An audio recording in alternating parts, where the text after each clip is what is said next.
दायु कार्य संभव या सारे कार्य संभव हो जाते हैं बाबा, अगर आपकी कृपा हो जाए।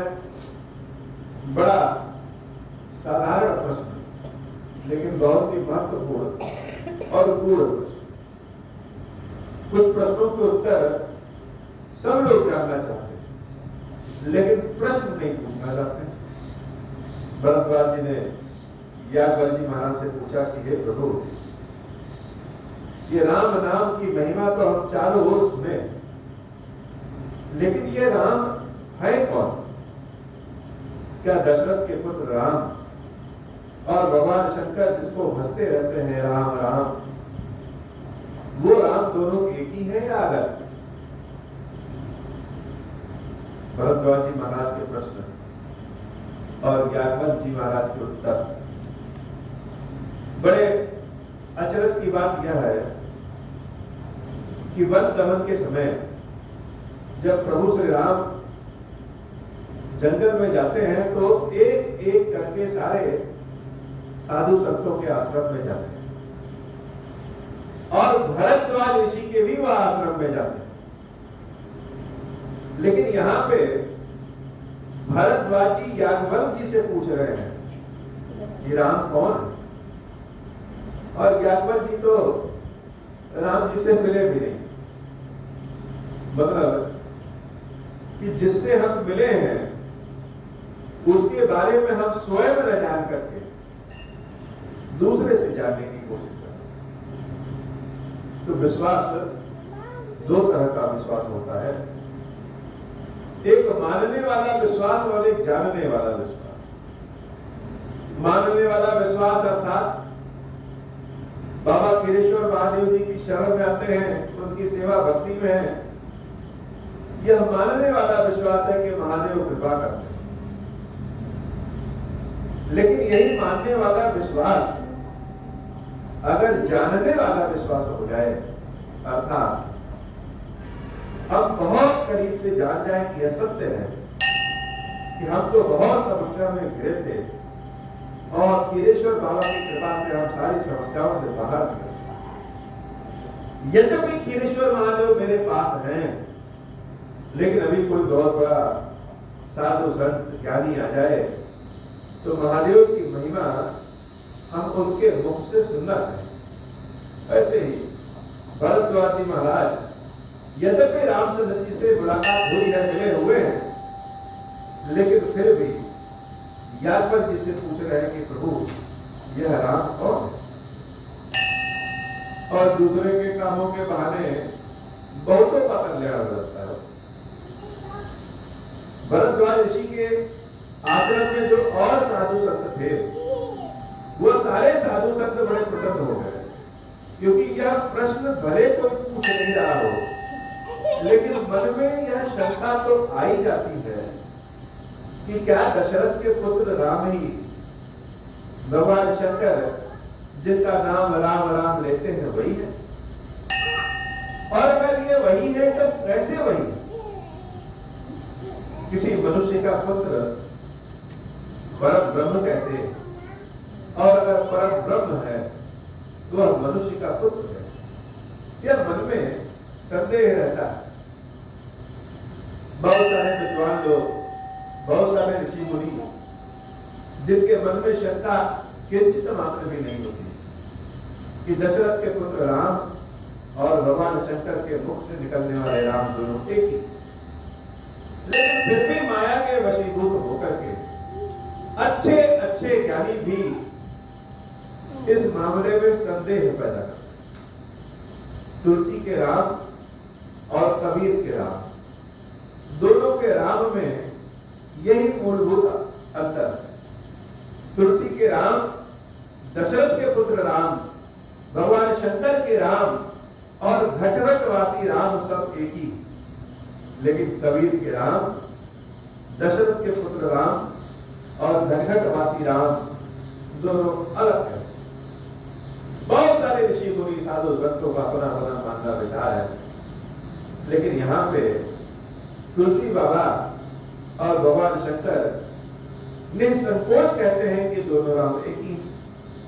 याज्ञवल्क्य जी महाराज भरद्वाज जी महाराज से कह रहे हैं कि हे भरद्वाज, तुम्हारे मन में न कोई शंका है और न ही अज्ञानता।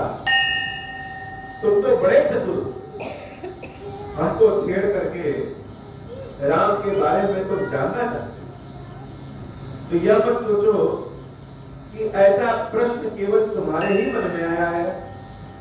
आज के पहले भवानी पार्वती के भी मन में ऐसा प्रश्न था।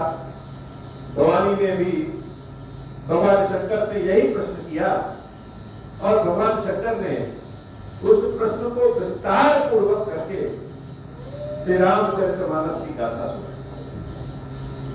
इसलिए हे भरद्वाज, राम के चरित्र को जानने के लिए भगवान शंकर और देवी पार्वती को अपने हृदय में स्थापित करना होगा।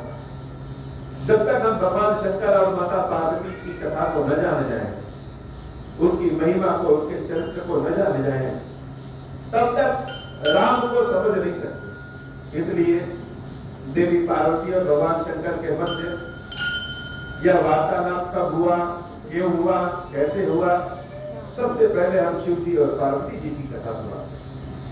अब तो भरद्वाज ऋषि बड़े प्रसन्न हो गए कि हम मांगे थे केवल राम कथा, और प्रभु की कृपा ऐसी कि शिव जी और पार्वती जी की भी कथा सुनने को मिल रही है। कहा सुमति अनुहार उमा संवाद भय उस समय जही हेतु जही सुन मुनि मिटहि विषाद।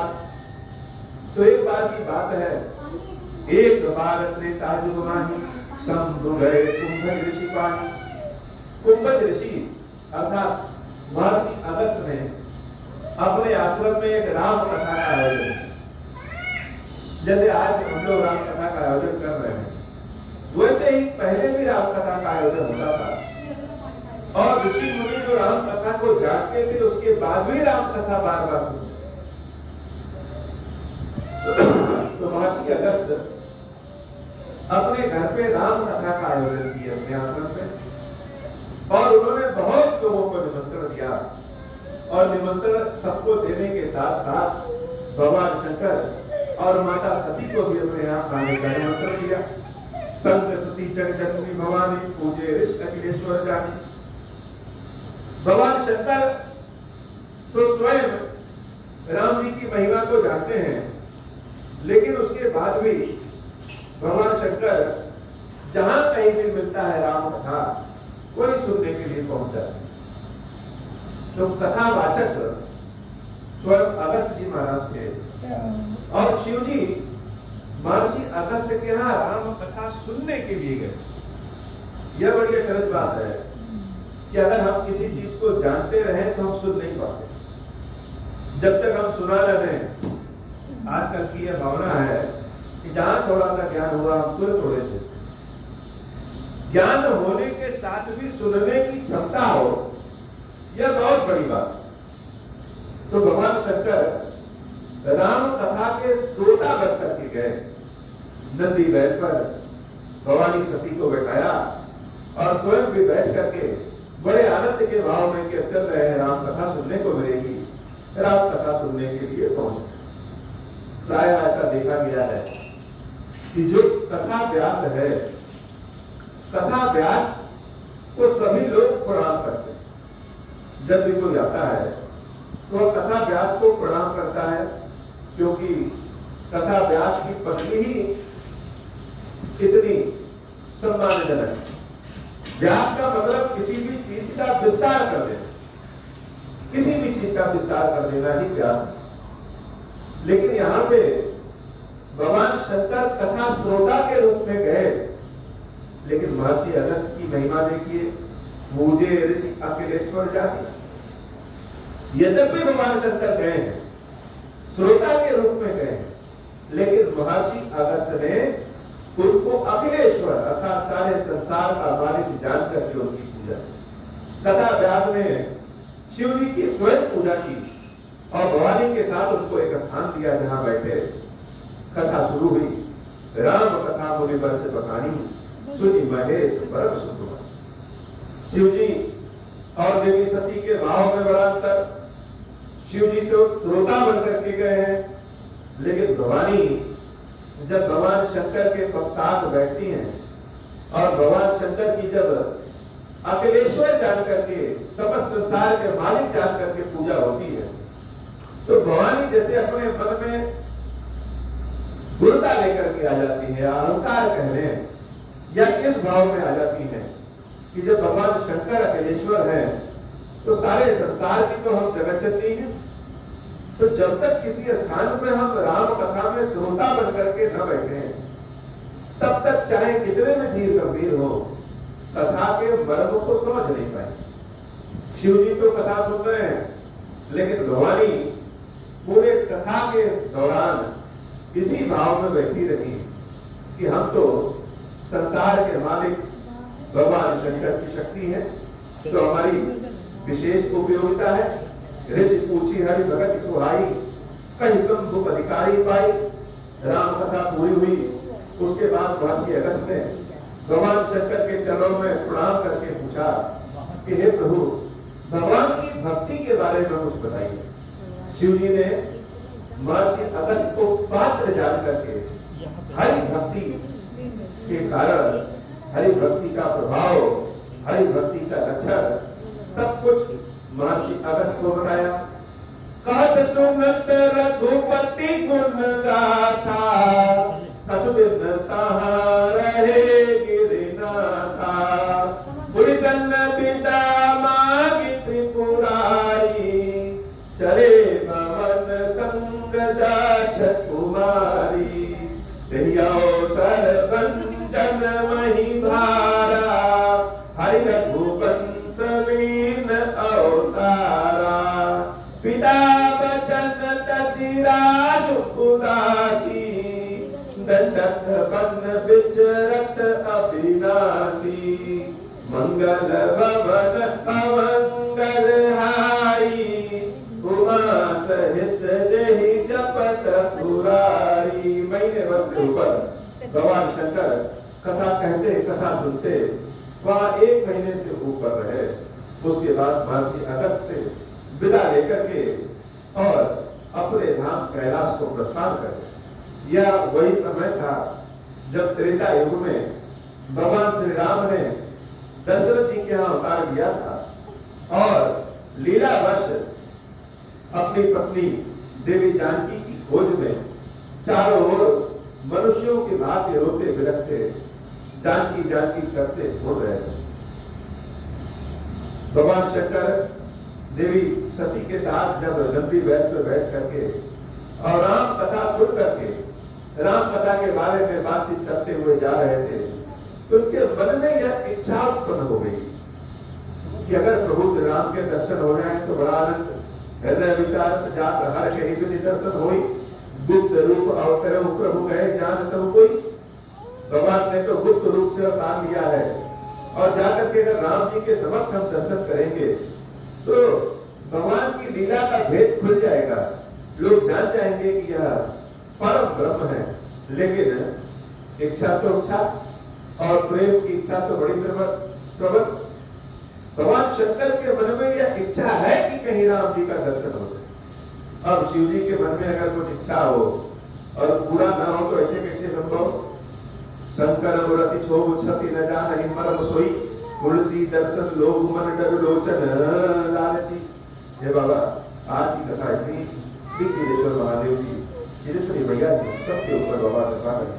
अब हो प्रसन्न प्रभु हो पर नाथीन पर देव, निज पद भगति देहु प्रभु पुरि दूसर बर देव।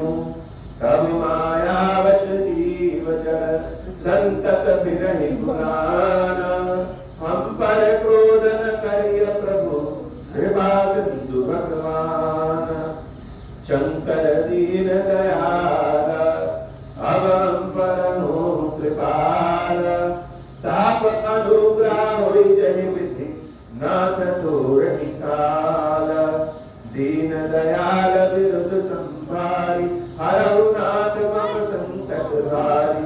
जय विधि होई नाथ हित मोरा, करहु सुबेगी जानी दास मैं तोरा। राम राज बैठे त्रैलोका, हर्षित भये गए सब शोका। जय सकाम नर सुनहि जगावै, सुख संपत्ति नाना विधि पाव जो इच्छा करी हूँ मन माही हरि प्रसाद